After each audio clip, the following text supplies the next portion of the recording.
Sering cemas berlebihan. Pada pembahasan pertama sudah dijelaskan mengenai sering cemas berlebihan seperti apa dan Anda dapat menyimak terlebih dahulu bagian pertama agar pada bagian kedua ini makin jelas uraiannya. Tipe-tipe gangguan kecemasan dan gejalanya. Rasa cemas berlebihan bisa disebabkan oleh beberapa jenis gangguan kecemasan, di antaranya. Sebelum dilanjutkan, klik tombol subscribe dan like-nya supaya kamu tidak ketinggalan info terbaru dari kami. Terima kasih.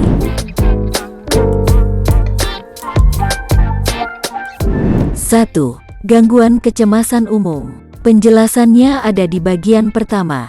2. Gangguan panik. Gangguan panik atau serangan panik adalah gangguan cemas yang ditandai dengan munculnya kecemasan berlebihan atau rasa takut yang sangat intens secara tiba-tiba. Serangan panik ini biasanya terjadi dalam beberapa menit.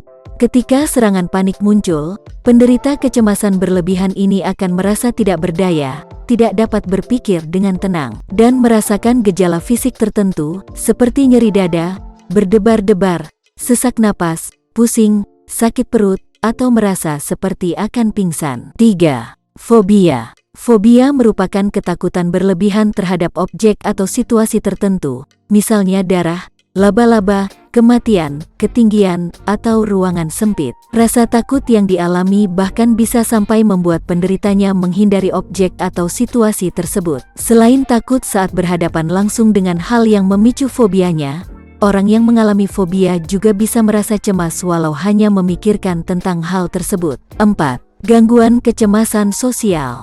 Gangguan yang sering juga disebut sebagai fobia sosial ini ditandai oleh rasa cemas yang berlebihan terhadap kondisi sosial sehari-hari, seperti berbicara di depan orang banyak atau menyapa orang lain.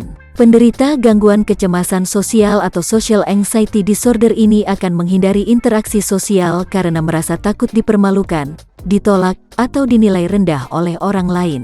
5. Gangguan stres pasca trauma. Post-traumatic stress disorder, PTSD atau gangguan stres pasca trauma merupakan gangguan kecemasan yang terjadi ketika seseorang mengalami peristiwa atau kejadian yang menyebabkan trauma psikologis berat, seperti kecelakaan, kekerasan seksual, atau bencana alam. Penderita PTSD biasanya akan merasakan kecemasan berlebihan dan sering mengingat peristiwa yang dialami, mengalami mimpi buruk yang menyebabkan gangguan tidur, serta muncul rasa takut yang terus-menerus. Gejala ini bisa muncul dalam waktu 3 bulan atau bertahun-tahun setelah kejadian traumatis itu terjadi. 6. Gangguan obsesif kompulsif. Gangguan kecemasan yang juga disebut obsesif kompulsif disorder, OCD ini membuat penderitanya harus melakukan suatu tindakan secara berulang-ulang, misalnya harus mencuci tangan sebanyak 3 kali. Jika hal tersebut tidak dilakukan, ia akan merasa tangannya tetap kotor dan dapat membahayakan dirinya. Demikian 6 poin tipe-tipe gangguan kecemasan dan gejalanya. Pembahasan selanjutnya akan disampaikan mengenai penyebab munculnya kecemasan berlebihan dan cara mengatasinya. Tulis komentar kamu jika ada yang ingin ditambahkan. Sampai jumpa pada pembahasan berikutnya.